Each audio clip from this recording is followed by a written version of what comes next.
The following is a Red Apple Podcast Network presentation. They say this is a big rich town. I just come from the poet's part. Bright light, city life, I gotta make it. Welcome to Dominic Carter's podcast. This is Dominic Carter's City Hall. Now, here's Dominic Carter. Red Apple Podcast, Talk Radio 77 WABC. You can listen to me, Dominic Carter, Sunday nights 11 p.m. to 1 a.m., weeknights at midnight. Public opinion tells us that it's morally wrong to even revisit what happened to George Floyd. That now stabbed ex-officer Derek Chauvin holding his knee on Floyd's neck is an open and shut case. That the Supreme Court declining to take up Chauvin's case means the evidence is overwhelming against him. But wait a minute here. A compelling documentary has emerged with new details surrounding Floyd's death. Eye-opening details. And then, just days after the documentary, Chauvin was stabbed by another inmate at a federal prison in Arizona. This is my podcast. Let's go. So first, Chauvin was seriously injured in the stabbing attack at a federal correction institution in Tucson. Prison employees performed life-saving measures before he was hospitalized. This is a medium security prison that has been plagued by security issues and staffing shortages. Say his name! Say his name! Say his name! The death of George Floyd ignited claims of systematic racism and riots. Out came the Black Lives Matter movement, which has done tremendous damage to America via the criminal justice system. As a result, police are under attack everywhere, and crime is now running wild in many areas across the country. The Floyd case also contributed to the election of President Joe Biden, as African Americans across the country were motivated to vote. But a new documentary called The Fall of Minneapolis is an eye-opener, raising serious questions about what may have actually killed George Floyd. After viewing the documentary, at a minimum, the police officers should receive a new trial. I am really sorry George Floyd lost his life, but the facts must emerge. And let's start with the fact that Mr. Floyd was far from a Boy Scout and high on fentanyl. Let's begin here, where the documentary is using actual body cam video and audio. Minneapolis police responded to a call of someone using a fake $20 bill at a local convenience store. We see two responding police officers talk to store personnel and then come outside, and Mr. Floyd is in a car with two other individuals across the street. In this clip, the officers towards the end of it ask Mr. Floyd, "Are you on something right now? You're acting all erratic." I don't want no problem. I ain't even do nothing. Man, you know why we're here? Why? We're here because it sounds like you gave a fake bill to the individuals in there. Yeah. You understand that? Yes. And do you know why we pulled you out of the car? Because you was not listening to anything we told you. Right. I didn't know what was going on. You listen to us and we will tell you what's going on, all right? When you're moving around like that, that makes us think way more is going on than we need to know. Right. And that's all I had was officers. Gotcha, all right. We're going to put you in the back of a squad, all right? Can I talk to you? Yeah, we're going to sort all this out, all right? Please, man. That's your car key? It's my sister. Key fob right there? Yes, sir. I got one problem. Yeah, I'm going to hold on to that for you, all right? Stand up. Please, man. All right. Can I get you? Because I was so messing with her. So I was like right now. I'm like, what's going on? Yeah, and look at you still able to reach your side. You're making me nervous. That's why I was feeling. I was looking at my wrist. Look at it. Yeah, I got you. We'll fix all that. We'll fix all that, but you got to watch it. Ooh. Ouchie, man. Are you on something right now? No, nothing. You acting a little erratic. Again, the officer says, "Are you high on something right now? You're acting all erratic." Now, this goes on. And George Floyd does not want to go to the back of the police car. Why? Criminals know once they are in the back of a squad car, they have lost all control of the situation. They can't talk their way out of it, and in all likelihood are going to jail. This is what happened seconds later.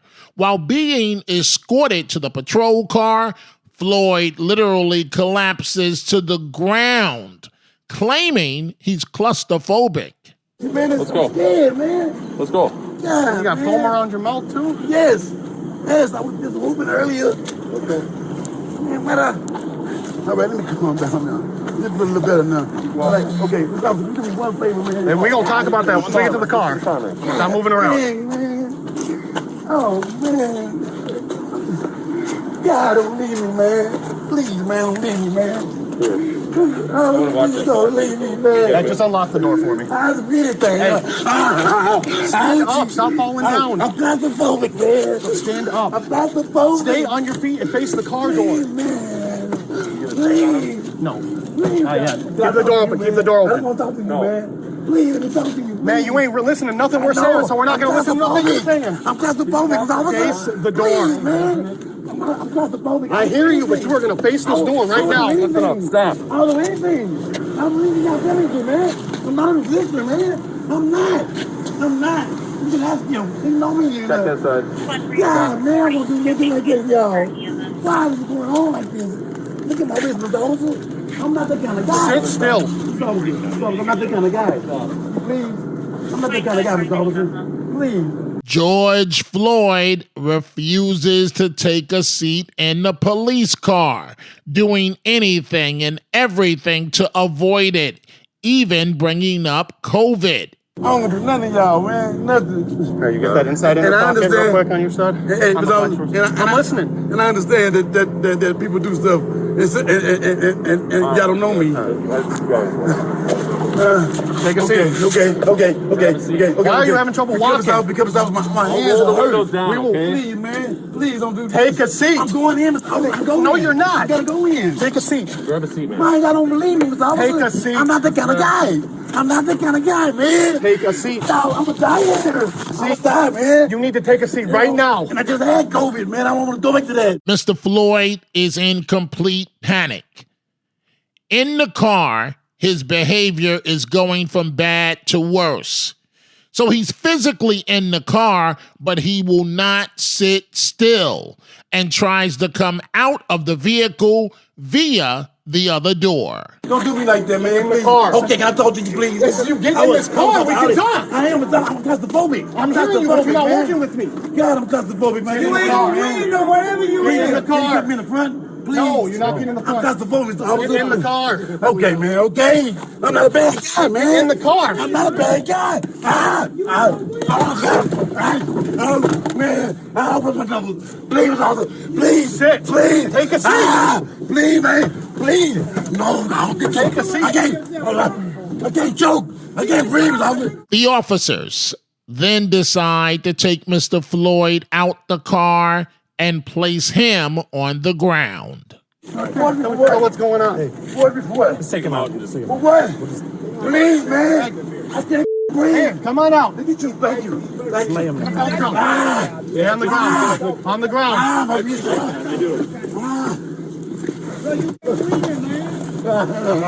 Right. You got your restraint. Hobble. And now George Floyd is completely out of control.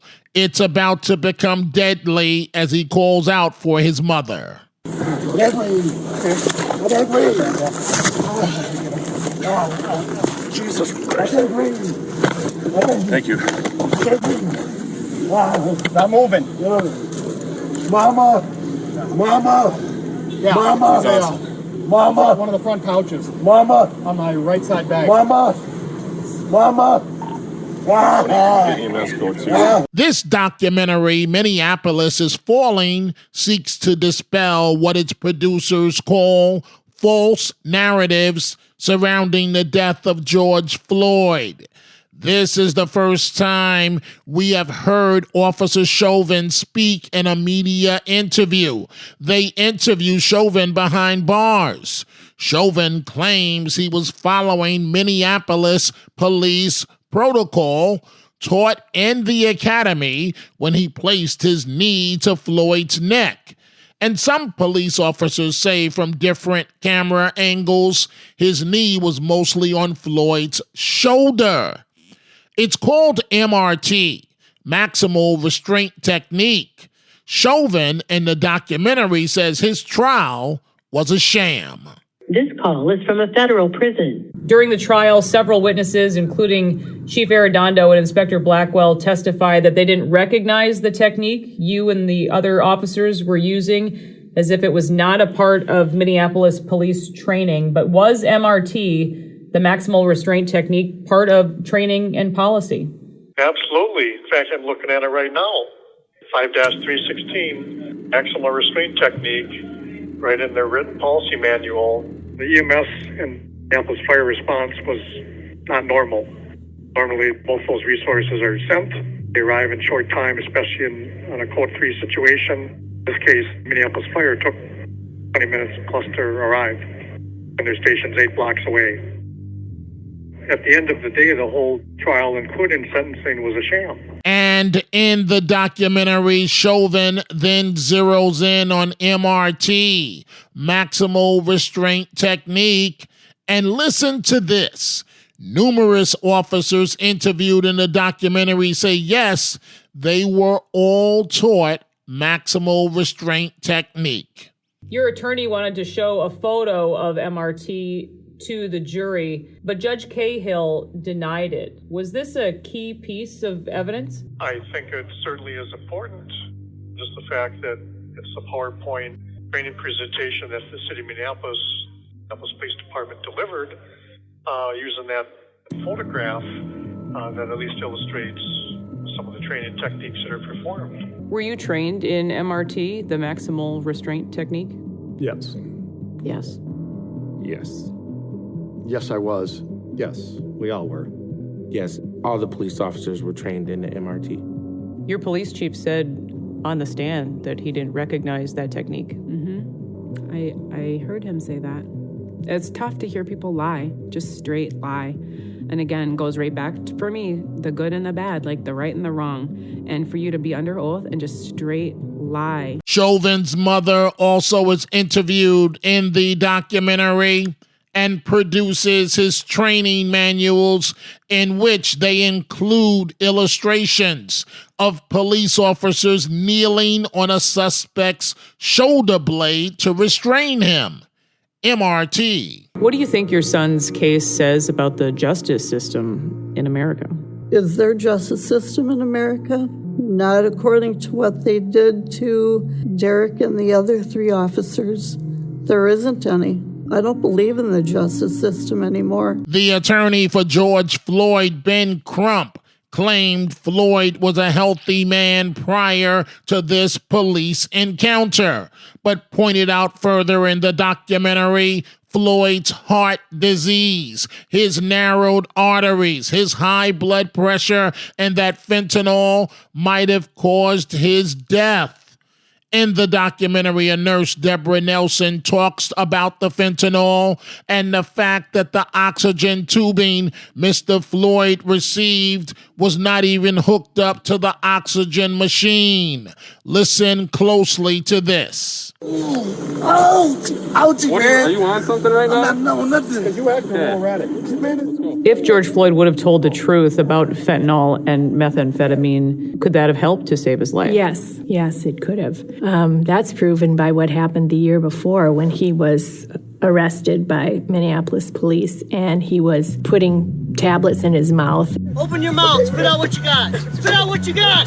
He admitted at some point that he had swallowed a bunch of pills, and the paramedics came and talked to him and took his blood pressure, and His blood pressure was extremely high, 216 over 160, and so he ended up going to the hospital. Put your hands up right now. If he had admitted that he had again ingested pills in the car when they were attempting to arrest him, things could have turned out much differently. That's a beat that's gonna go up on me, man. So we know now that the police body camera videos were withheld from the public and even the jurors.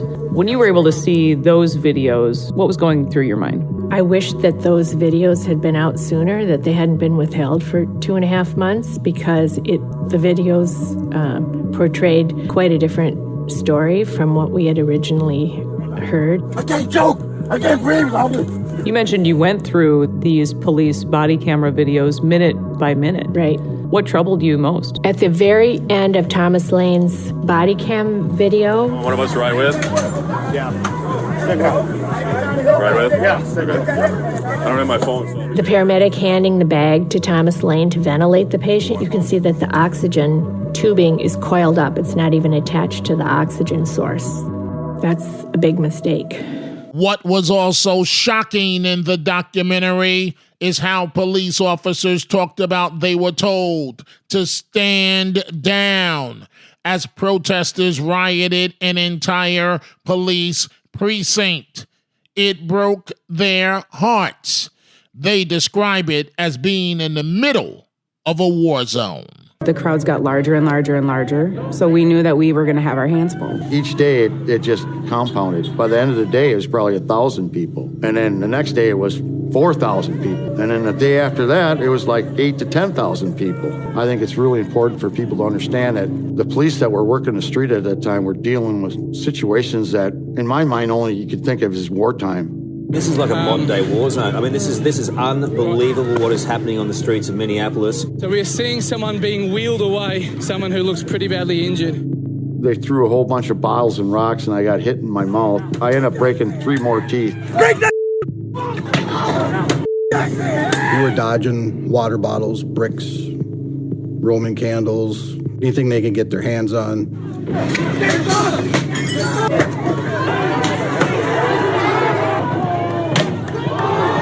It was crazy. It was like I was living in a third world country. I'm like, what is going on? Where do I live right now? Hey! And this is a thing that bothered me about government officials, is they let people sit back and throw rocks and bricks and fire bombs. And we're supposed to just put on a helmet and take that. We are still taking rocks, frozen water bottles. They're shooting mortars at us. Can we escalate our use of force to deploy scat rounds? 1204, negative on the scat round. 1204, again, negative on the scat round. There's another plan in place, stand by. When did you realize this wasn't a typical riot response? Pretty early on, there was no response at all. They didn't say why, but I assumed they didn't want to make us look militant with the rioters. I actually had gear, but they were just saying, just wear your helmets and stand there, basically. Obviously, they didn't take my request for more resources seriously, so we were just watching it unfold without less than lethal, without SWAT teams, without riot gear. Nobody had protective gear on. We were just in our uniforms. At this point, they're not giving you permission to wear your riot gear? No, there was no riot gear given to anybody at that point. And we're in the middle of a war zone. Wow. And if you want to understand the system we are in now with law enforcement and officers retiring around the country, look no further than Minneapolis and the Floyd case. Interviewed in the Fall of Minneapolis documentary, some of the police officers talked about the mental component, how they couldn't do their jobs anymore and had to retire. What was it like going to 911 calls after the riots? I was the first officer at multiple shootings. I was involved with gun calls. Then I'm just like, one of these situations is not going to turn out good. I mean, no matter what I do, I'm going to be either the next Chauvin or I'm going to be shot or killed. And I go, I've already been injured twice in this job, bad. And now, now at the end of my career, I'm going to get hurt again. or end up in prison. When did you decide to leave the Minneapolis Police Department? I've been in several riots in this city, or protests, or whatever you want to call them. And of all the different riots I've been in, that's probably the first time I've ever felt helpless. I found myself, for the first time ever, I kind of had a panic attack. It was a sense of helplessness, and that's a shitty feeling. I woke my wife up at like 3 a.m, and I just told her, I think I can be done. Going to work, though, was physically making me ill. It wasn't the flu. It wasn't a cold. It wasn't anything that I could put my finger on. It wasn't something that went away. It was the drive into the city, the knot in my stomach, the I'm going to vomit, I'm going to be sick. I knew something was wrong.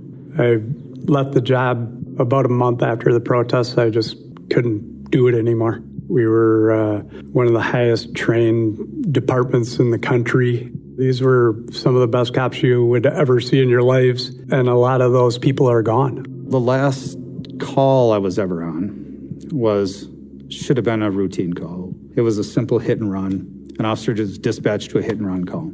The victim has pictures of the car that took off, the description of the guy, and the guy drives by again. So the officer follows him, stops him. I think we had 4 officers there because people started yelling. I mean, this was just after the riots. Anytime we're out dealing with anybody, especially if a person of color, we were getting all kinds of screaming and yelling and everything else. It didn't take too long before we realized this guy was completely high on drugs. He was huge, too. He was probably 6'5". I mean, he was tall, way bigger than me, probably twice my size. And he's like, I'm not going to jail. And I'm like, okay, well, we got our body cameras on. We got 4 guys. And I'm thinking, well, this guy's drugged out. And he's like, well, I'm not going to jail. I'm going home. Pretty soon the fight's on. And we're fighting with this guy, trying to get him cuffed. We're not hitting him. We're not striking him or anything, but we're going to go to the ground sooner or later because he's a big dude. And we're going to go to the ground. And I'm thinking to myself, dude, if this guy ODs, if this guy dies in our custody, 4 white cops at 17th in Chicago, 20 blocks from George Floyd, we're going to prison. And I'm looking at these guys and I go, we're going to prison. And I was like, I don't know if I can do this anymore. Absolutely heartbreaking to hear that. Also in the documentary, keep in mind there was an African-American officer on location. That's rather ironic and left out of the narrative. The African-American officer is speaking out from federal prison. Alex King was the first and the last officer to encounter Mr. Floyd. Officer King, who was in his very first week on the job. Alex, it seems practically everyone talks about how Officer Derek Chauvin, who is white, was with George Floyd for 8 or 9 minutes. But there's you, a black police officer who was with George Floyd for much longer, practically 18 minutes from the moment he was handcuffed until you closed the ambulance door. Why is this fact rarely ever mentioned? You know, that's a good question. Despite, like you said, the fact that I am black and that another colleague of mine, Cal, is Asian. So really half the attending officers were in the minority. I think that was something that they just didn't want to admit, specifically my race, because it goes very counterintuitive to the way the narrative goes. They couldn't backpedal. And Officer King continued. How do you get through every day in prison, Alex? Prison is a very, very unique experience, I can say. One I never thought I'd see myself in, but it's very easy to get caught up in a lot of self-wallowing and a lot of whatever thoughts you have in your own head. And the easiest way to do it is to take it day by day. Do little things here and there that you can keep doing to take time off your sentence, keep pushing the days forward, and just keep your head up and know that ultimately this isn't the end and this won't define me. Alex, what do you want people to know about this case? What's been done is done, and I just hope that at the very least, people in the future can keep an open mind and not let instances like this happen. Just use my case as an example, is to not jump the gun, not knee-jerk, not fall to this race bait, to the social media, to the media, and let them get away with what they do. Because if things like this keep happening, no one anywhere is going to have any sense of justice left. Hi, I'm Richard Karn, and you may have seen me on TV talking about the world's #1 expandable garden hose. Well, the brand new Pocket Hose Copperhead with Pocket Pivot is here, and it's a total game changer. Old-fashioned hoses get kinks and creases at the spigot, but the Copperhead's Pocket Pivot swivels 360 degrees for full water flow and freedom to water with ease all around your home. When you're all done, this rust-proof anti-burst hose shrinks back down to pocket size for effortless handling and tidy storage. Plus, your super light and ultra-durable Pocket Hose Copperhead is backed with a 10-year warranty. What could be better than that? I'll tell you what, an exciting radio-exclusive offer just for you. For a limited time, you can get a free Pocket Pivot and their 10-pattern sprayer with the purchase of any size Copperhead hose. Just text WATER to 64,000. That's WATER to 64,000 for your 2 free gifts with purchase. WATER to 64,000. By texting 64,000, you agree to receive recurring automated marketing messages from Pocket Hose. Message and data rates may apply. No purchase required. Terms apply. Available at pockethose.com/terms. Officer Alex King, who pleaded guilty and was sentenced to 3.5 years in prison.